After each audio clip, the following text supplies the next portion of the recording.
All right, we are live. I love it. Never a dull moment around here. I am Hank Phillippi Ryan, today's host of the Barnes & Noble Midday Mystery, and we are so pleased that you are here today. Never a dull moment in Zoom world, but everything always turns out okay, and it is especially okay today since we have two fantastic authors with us today. I'm Hank Phillippi Ryan, as I said, the USA Today bestselling author of 14 going on 15 mystery novels of suspense. My current book is The House Guest, which is so casually displayed. It's over here on the door behind me, as we do put our books on the door. But today I am so absolutely thrilled to be bringing you the newest book by this team of authors, 12 Months to Live, which is just out, and it is all the buzz. James Patterson and Mike Lupica have absolutely done it again. Now, here's the part where I'm supposed to introduce them, and when many people would say,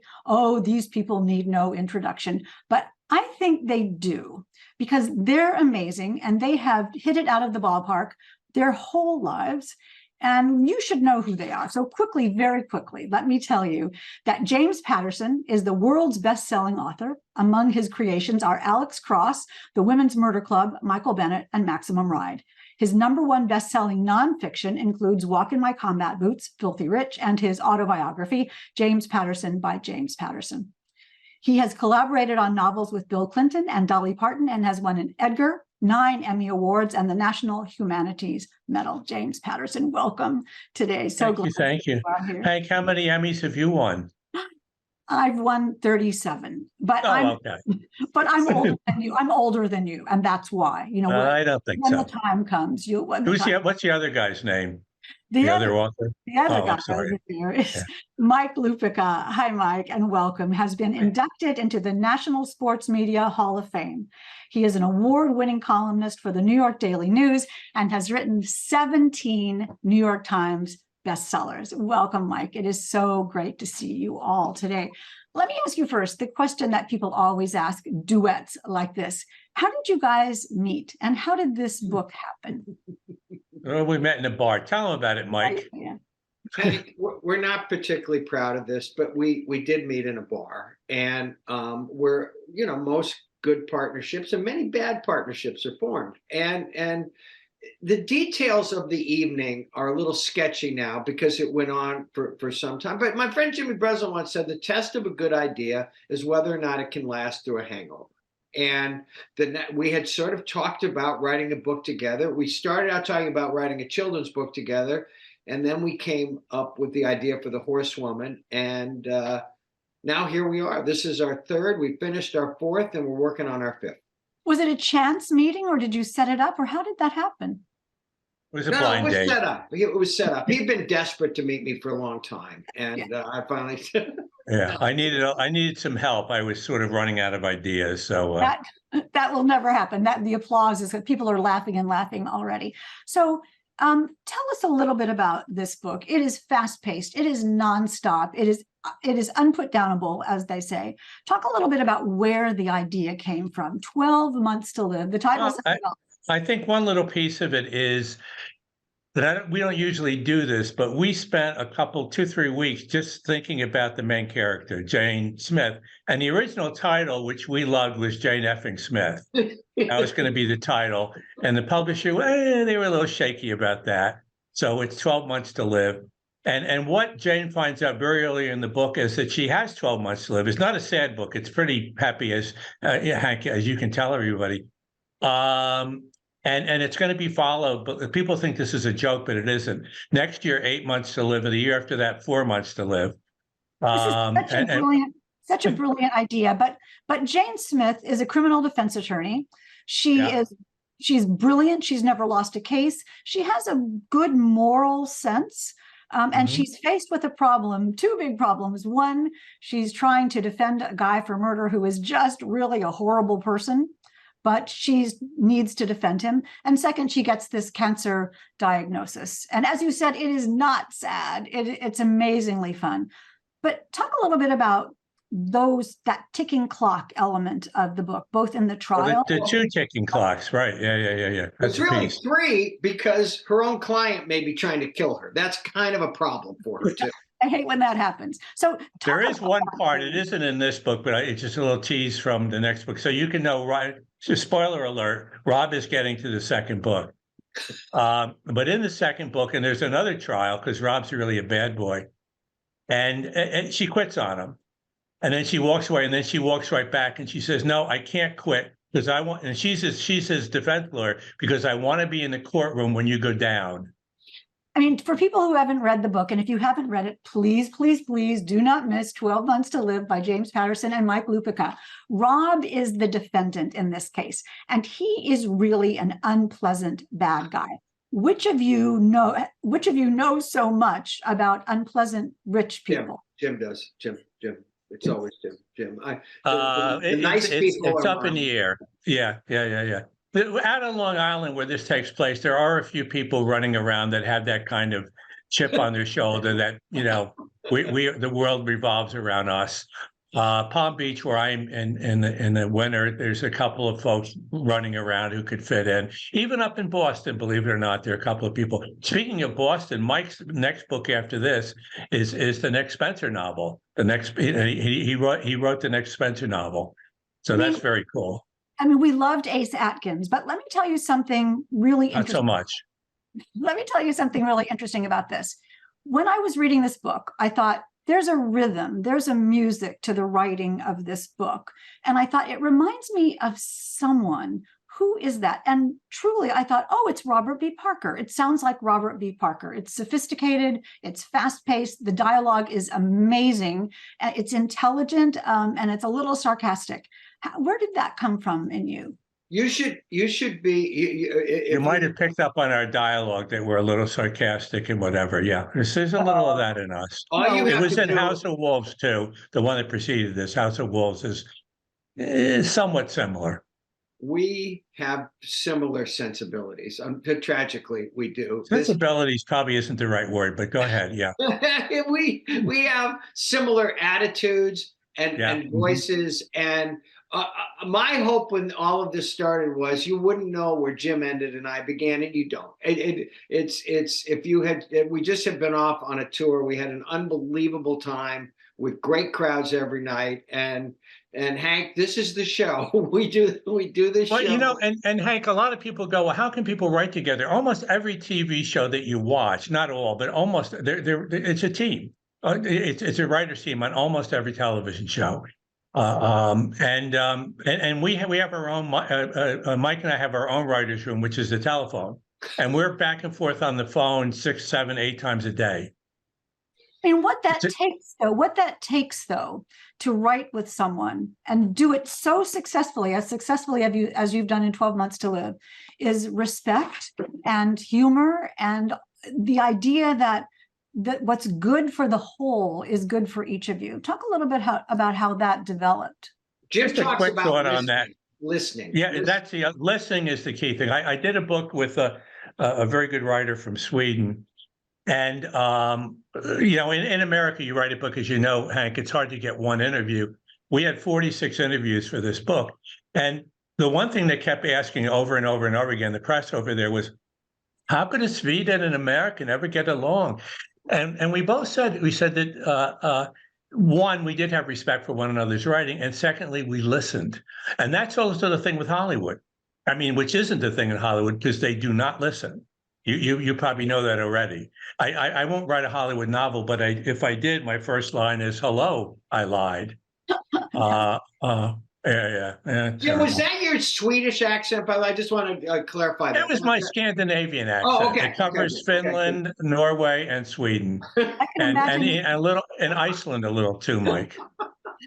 All of you in the chat, we welcome all of you, and just don't. If you're smart, get off while you can. Get out. So soon you'll be here forever, because this is chat hell. Hank, let me tell you what it's like to work with this man, okay? Because it's the most fun I've ever had. We have a stupid amount of fun. We do talk 4, 5, 6, 7 times a day. And about 5 o'clock, I'll call and I'll say, I swear, Jim, this is our last call today. But you know what we were talking about doing in chapter 38? What if we do that, but then we do this in 39? He goes, great, done. And then 15 minutes later, he'll call me back. He said, I was thinking about that. Instead of doing that, and this goes on pretty much until Sue Patterson or Taylor Lupica says, you both have to stop now. It's time for dinner. But doesn't that show you that you both love this book, that you just love the story and you love Jane Smith? Well, we do love this book. We do. Yeah, this is, I think, I think it's my best character. It's definitely my favorite character. And that includes Alex and Women's Murder Club. Alex is, nip and tuck. By the way, we have Alex is coming to Prime Video in March, I think it is. We've already shot it, 8 episodes, and it's really good. They test everything, and the highest score they'd ever gotten was on Reacher. And from what they told me, that Alex Cross actually scored better than the Reacher. So it's really good. You heard it here first on Barnes and Noble Midday Mystery from James Patterson himself. Who plays Alex Cross? What's his name again, Mike? You know me and names. Aldous Hodge. And he was in City on the Hill in a Showtime series. I don't know if you watched that. Hey, do you remember Leverage, that kind of fun caper series that I think Tim Hutton was in, and there was a caper every. He must have been about 25 on that series because he's only 35 now. He popped up. But I'm going to bring you back to 12 months to okay. All right. People to buy this novel. I can say that. They can't say that. Well, they can kind of say that. It's not just enough to buy it, though, Hank. They need to buy it, and then if they like it, they need to really spread the word. You know how this works. If you really like it, and if you like your friends, or if somebody's birthday, so everyone there, they must have somebody they know who has a birthday coming, or holidays are coming, and that's really the key thing, to keep passing it along.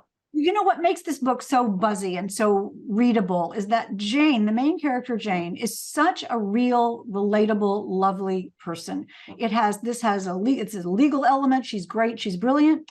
She gets a dog. There's a little bit of romance. There's a buddy between her and her ex-cop pal.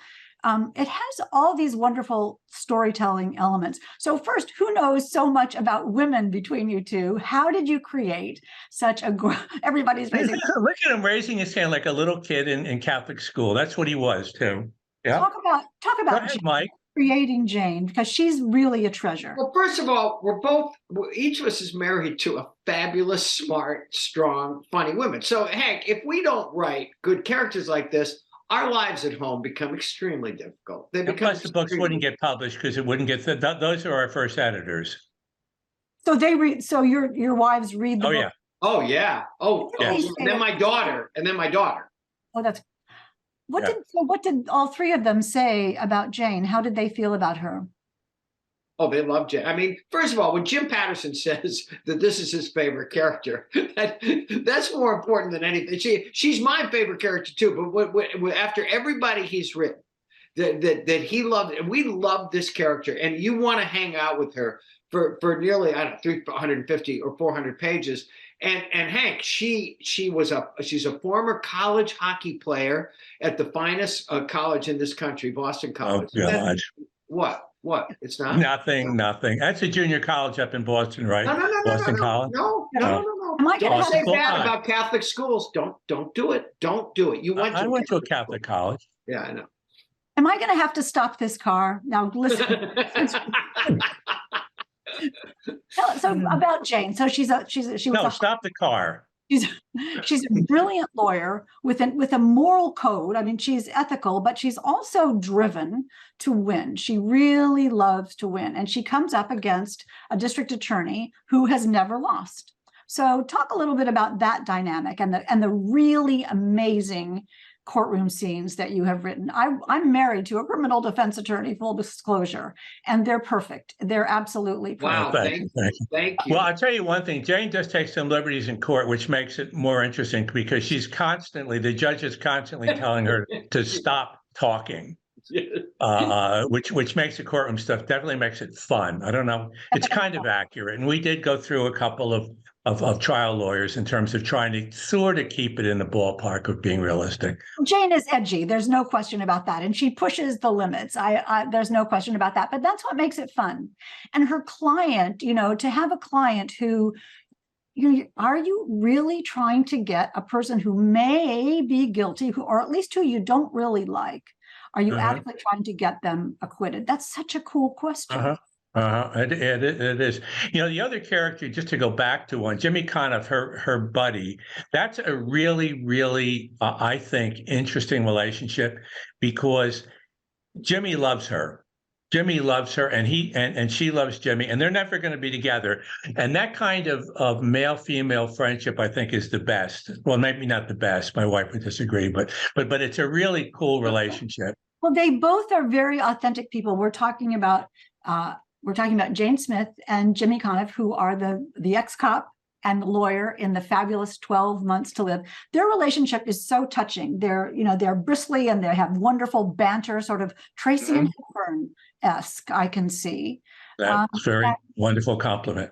Don't you think? And their scenes together are lovely. And there are some that are actually bring tears to your eyes. What was it like to create that relationship? And how do you know so much about ex-police officers?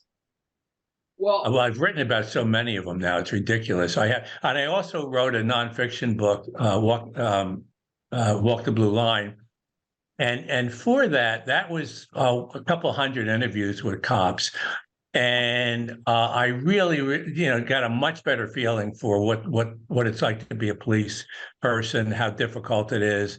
And one of the interesting things about cops is nobody hates bad cops more than good cops.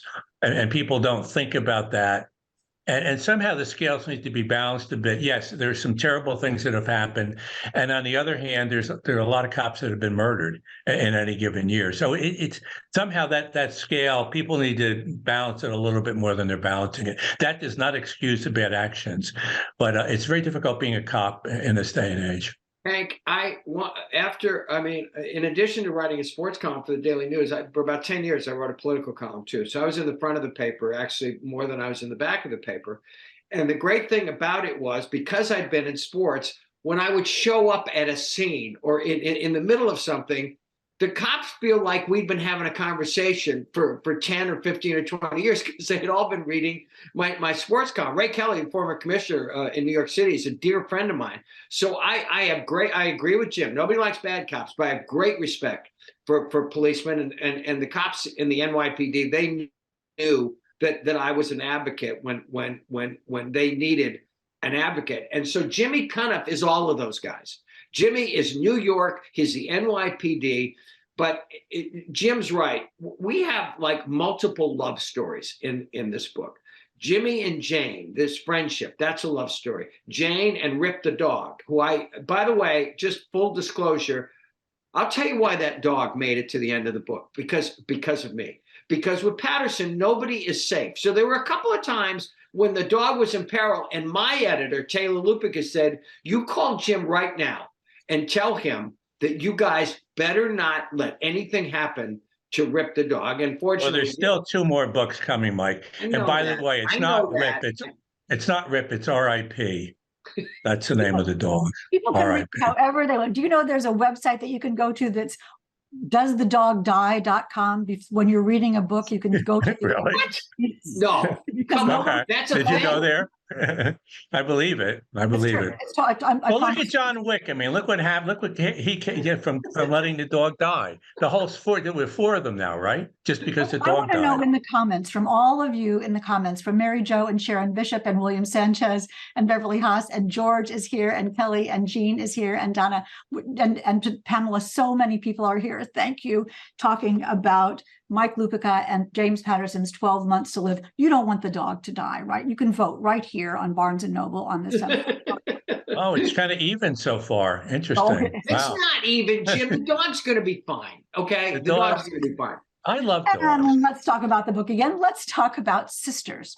There is a wonderful sister relationship in this novel that's multi-layered as well. Talk a little bit about where Bridget came from and why she's important. Well, there's a history of cancer in Jane's family. Her mother died of cancer. Her sister is battling cancer. And then it is further complicated. She loves her sister to death, always thought her sister was the smart one and the pretty one, even though her sister thought the same thing about Jane.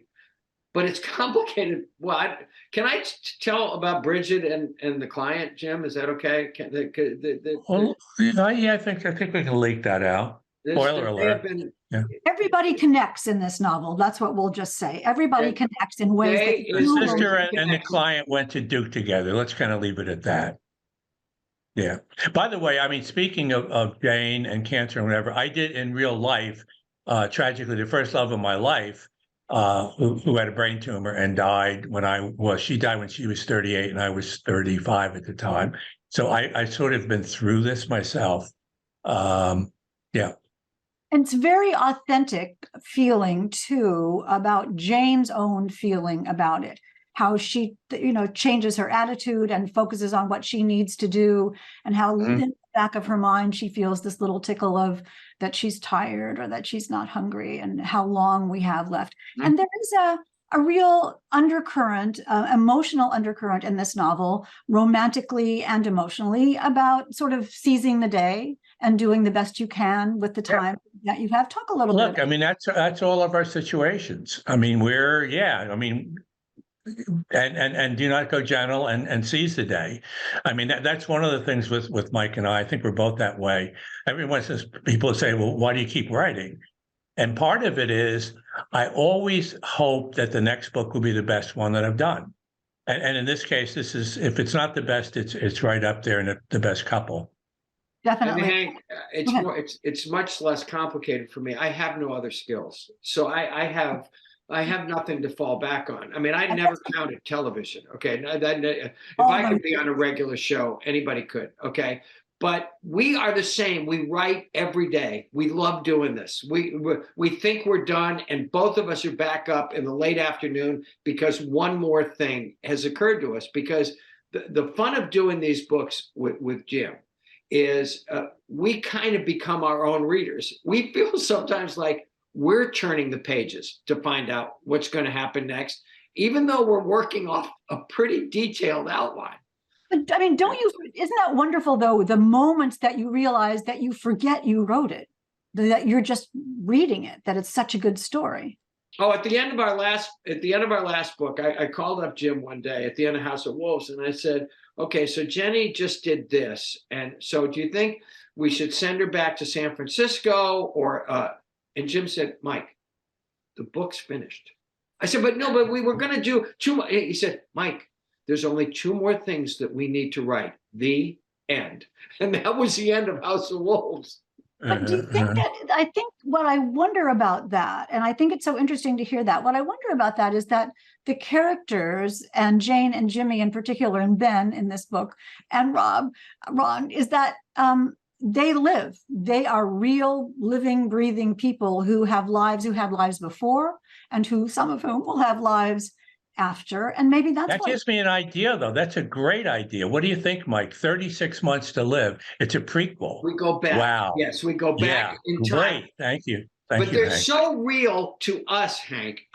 My wife, Jim, I'll call Jim sometimes and I'll say, I just walked past the place on the beach where and where Jane or I could walk out of my house and walk to the neighborhood where Jane lives in this book. At one point, Jane is yelling at God, which is a she. What is it? What does she yell? There's a scene where Jane is yelling at God, and we made female because what sensible person would not? And she looks up and she said, "Don't make me come up there." Which is so great. It's the book is laugh out loud at some points. It is you need a tissue at some points, and it is page turning completely throughout. I have to tell you, I was reading this on an airplane, and I just was angry when the pilot said we are about to descend for our landing, because I thought, no, I just have to keep reading this. I have to keep reading this. Also, you were 100 miles from the airport. That's the scary part. Yeah, just kidding. But as author, exactly. As an author reading a novel, I have a different way of reading a little bit. And I have to say that when I started reading this, I thought, and I will confess to you, I thought they'll never be able to pull this off. They will never be able to do it. There is no ending that can be perfect. And then you did it. You did it. How did you know that, and I'm not going to say anything about it. Did you know that was going to be the ending, or was there just one day that you thought, holy moly, listen to this? Well, part was of it is very it's not the ending per se, because right, we knew right, we, right. you know, and that was the real commitment when we committed to 12 months to live, 8 months to live, 4 months to live. So we always knew that there was life after life, life after the next novel. But It was Mike, you were going to say something. liberating. It was liberating. Once Jim said this is going to be at least a 3-book arc, and we're not sure that it will end after 3 books. It was liberating knowing that we didn't have to tie everything up, that we could leave some loose ends. And I think it's part of the appeal of what Jim and I are trying to do with the whole Jane saga. But part of the genius is that the main story is complete in this book. Yeah. It's not like you're leaving people hanging. You're going to get a whole story with beginning, middle, and fabulous end. And the genius of the ending is, I cannot say, but I just want you to know that if I hadn't had a seatbelt on the plane, I would have stood up and cheered, because you guys, you really did it. We needed Hank on tour with us. That's a key thing.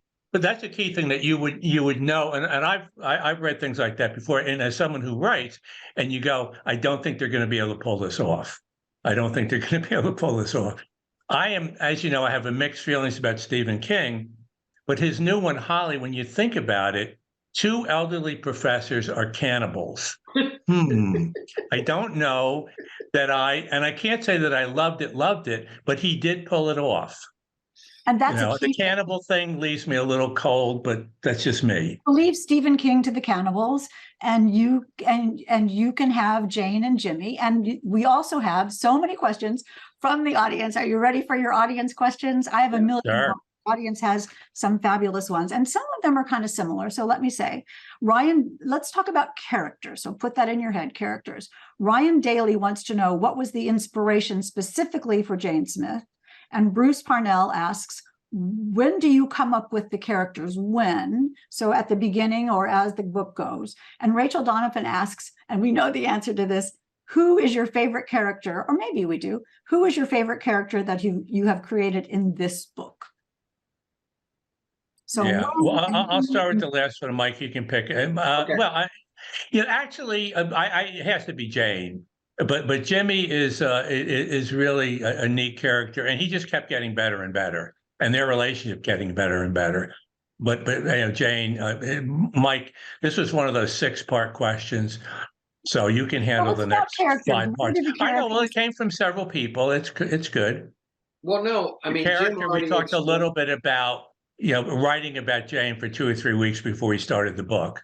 So talk about that a little bit. Well, first of all, Hank was talking about, he had a great love who happened to be named Jane, who did die of cancer. And I think whatever blink moment there was, probably for Jim, started there. We loved the idea that she wasn't just a lawyer.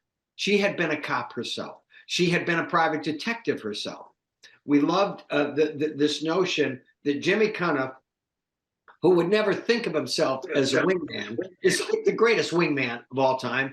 And not only would he take a bullet for Jane, without spoiling the book, he does. And Hank, sometimes just a little detail, which isn't that significant, but it is important in terms of as a writer, being invested in the character, more understanding, and the fact that she played hockey for Boston College, it really helps. And so she becomes more real. She became more real to us when we added that detail.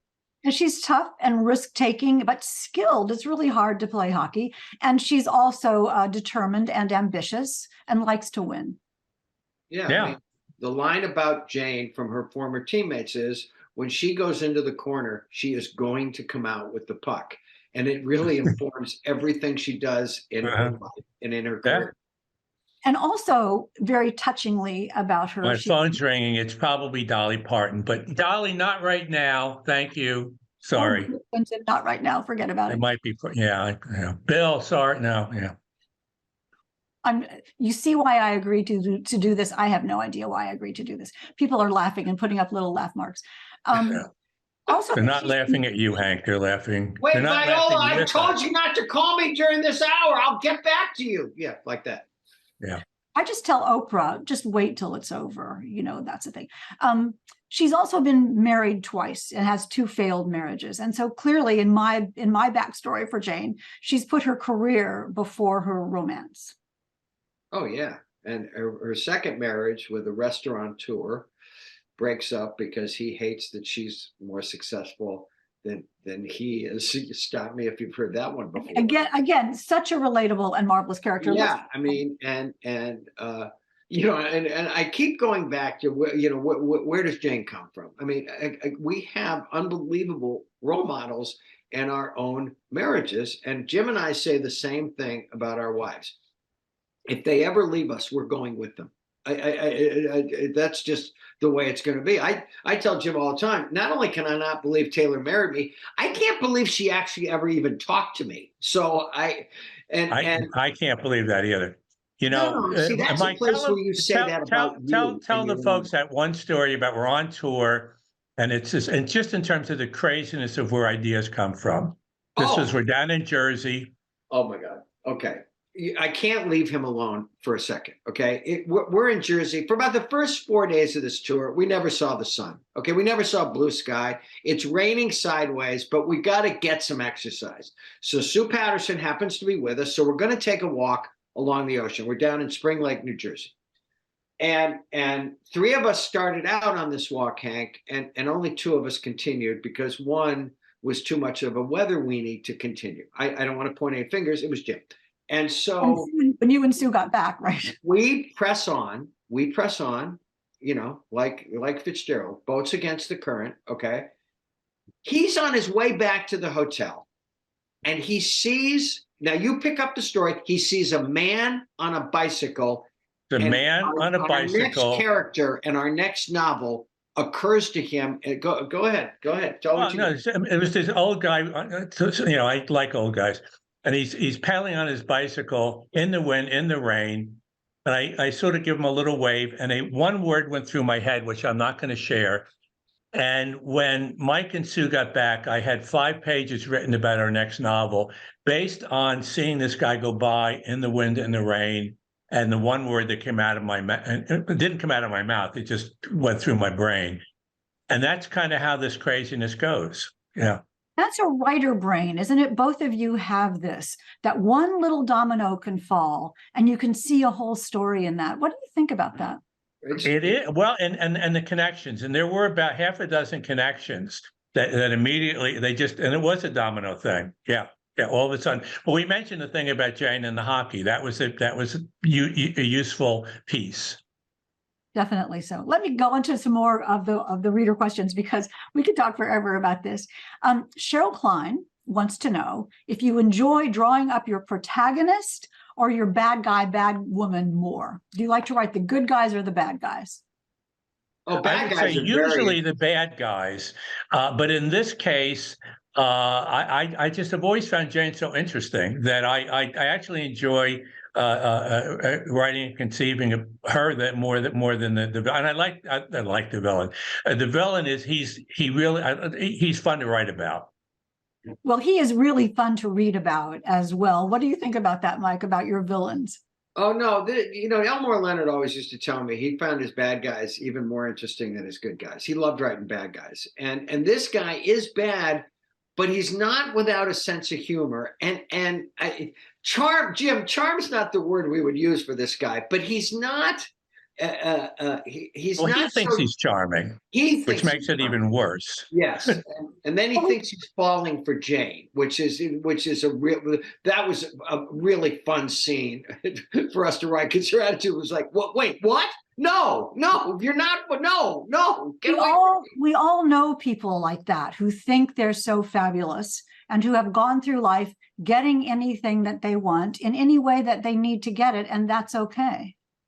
Oh yeah, for them it is, yeah. But anyway, getting back, interestingly though, normally the villains are more fun, but in this case, she's great to write about, and the villains keep coming. In book 2, I mean, Mike mentioned we're now writing the 3rd one, and there's a really cool villain in this one too. Oh Really, I love this. Let's keep going though, because Daniel has a terrific writer question, which is apropos of what we're talking about, which is how do you find the excellent, he says, balance between providing readers with background on the characters while not distracting from the key storylines? Can I handle this one? James Patterson is the sworn enemy of backstory. We use it to inform our characters, but he has drummed it into me that we're not going to spend too much time telling you about some interesting thing that happened to him in the fourth grade. If it doesn't move the story forward, we need backstory to tell you who these people are, but not too much. And it's like seasoning that you sprinkle across the book, so you don't slow it down. Anything that slows us down, I know this by now. Anything that slows our story down, it comes out. It just does. One of the keys to that, Hank, is stay in the scene. If it comes out naturally in the scene, that's fine. I mean, look, anybody's life, you don't have an infinite number. You have an incredible number of possible scenes if you're telling somebody's life story, or a couple of years, or in this case, a few months. And you have to pick what the scenes are that tell that story best, but then stay in the scene for me, and for Mike and I working together. And if you read Jim's autobiography, and anybody hasn't read James Patterson by James Patterson, I strongly urge you, because your life story is technically backstory, except it doesn't come across that way in that book. He's telling you stories. He's staying in every scene, and he jumps around a little bit, but it's always telling you a greater story about how his life unfolded the way it did. And in a way, we're trying to do the same thing, because Jim's mantra is always the same. He imagines he has one person sitting on the other side of the table, and he's telling that person a story, and he does not want that person to get up until he finishes telling the story. Well, the interesting thing, Hank, is, and I've always felt this greatest strength is greatest weakness.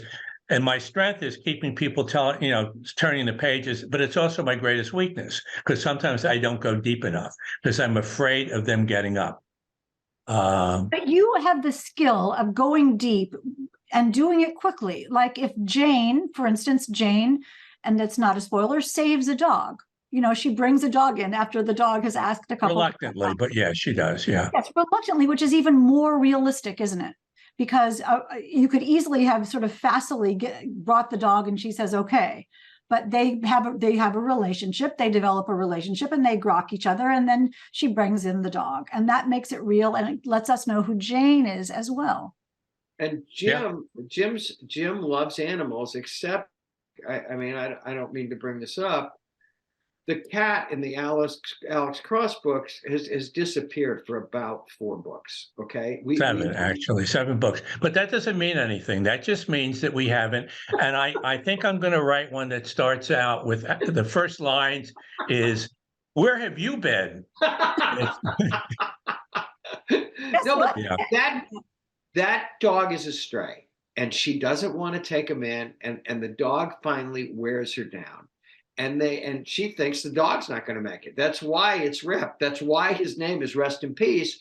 And then the dog rallies, and Jane sort of starts to think, if the dog can rally, so can I. Now, I'll say this about dogs. When I was a kid, lived out in the whatever, upstate New York, not New York, but really like the Midwest, but part of New York.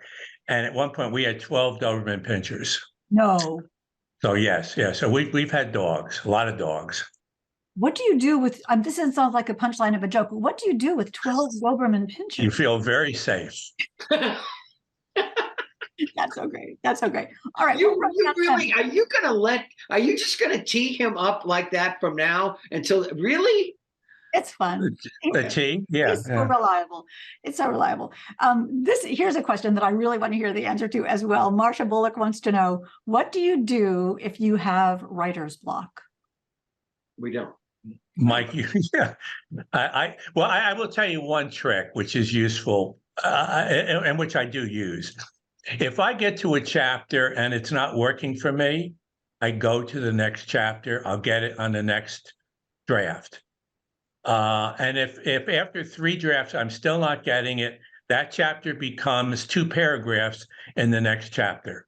But the worst thing in the world is to get trapped and then start driving yourself crazy and leave it, move forward, go to the next chapter. A friend of mine says writer's block means you got up from the desk. Okay. And so that it starts with that. Sometimes I will, just to write my way into a scene, I'll actually start writing knowing that what I'm writing probably isn't going to get it into the book if it's a scene that I'm working on. But having been a newspaper columnist, Hank, I never had the luxury of calling my editor and say, I'm just not feeling it today. No, we have this space laid out for you, and you're going to fill it whether you want to or not. At this particular time. Yeah, that discipline is tremendously helpful in the writing of novels. I so agree. I think that writer's block, what people call writer's block, is just fear. I mean, your brain can just seize up and say, I don't know. And I say, after 43 years as a reporter, I say like, yeah, well, it's not going to be that good this time, but just write anything, and then fix it later. Yep. No, it's well, once again, we've all been through it, so I don't think any of us has really been blocked in the. Well, I tell you what, though, when Jane died, my Jane, for a year, I couldn't do it. It wasn't block; it was some emotion. I could not do it. I started something. And literally, people don't believe it. I wrote the whole book and I just destroyed it. There's no record of it. It was awful. And wasn't blocked, but it was something. I don't know. That's why your books are so full of emotion, because you and Mike have this depth of feeling for the world. Mike has covered sports and has covered politics, and you have been in the business, and you understand what people want, and that people want a great story, wherever that comes from. People want a great story. Jim was in the advertising business, and he has a great line about, getting. I was in advertising, but I've been clean for 30 years. I mean, But you know about telling a story, you both do, and you have both done it so gorgeously in 12 Months to Live. Everybody is asking the same question, and I will ask that as well. When is the next book out, and when is the next one after that, and how excited are you about that? Well, because we finished 8 Months to Live already, and because Mike's daughter, she's the toughest critic in America, and she loves it. But that's done. I think it'll be around this time next year. The 4 Months to Live, I don't know. We're planning on the year after that, but we could conceivably do 2 of these in a year, because they'll both be finished next year. So. And this is the first Mike has heard about that, right? Mike knows. No. When I have to tell you that we don't play that way. When we got back to the 4 Months to Live, when it was time to go back to Jane, we were both so happy that it was like a friend of ours had been away. She hadn't been away that long, but we were so happy to hit the ground running, because we know, without revealing too much, we got another big courtroom book coming up that we're a third of the way in, and we're not, the trial's just about to start. So there you go. And the challenge is, what do we do after Jane? The guy in the bike. What about the guy in the bike? The guy in the bike. Yeah. Oh no, I know. But it's a high bar. Well, talk about a ticking clock. That is what is happening right now. We are completely out of time. You all, this is 12 Months to Live, while Mike and Jim work on the next at least 2 books. Do grab this one, and you will fall in love with Jane as much as these 2 authors are in love with her, and as much as I am in love with her. She is absolutely a fantastic character. Before we say goodbye, let me remind you that if you ordered your book from Barnes & Noble, you will be getting it in the mail with the signed book plate within 8 or 10 days. I know you can't wait. But maybe just get another one while you're waiting. Just go to your local Barnes and Noble and well spoke. You're waiting. I'll tell you this: a signed book makes a great gift. How about that? Anyway, well, James and Mike, thank you so much for being here today. You're amazing. Thank you. And you were so nice to put up with us. That was really nice. Anytime. My complete pleasure. And all of you who came today, thank you so much for coming to the Barnes & Noble Midday Mystery. And we hope we will see you next time. Happy reading. Okay. Thank you. Thank you, Hank. Thank You're the best. Hank.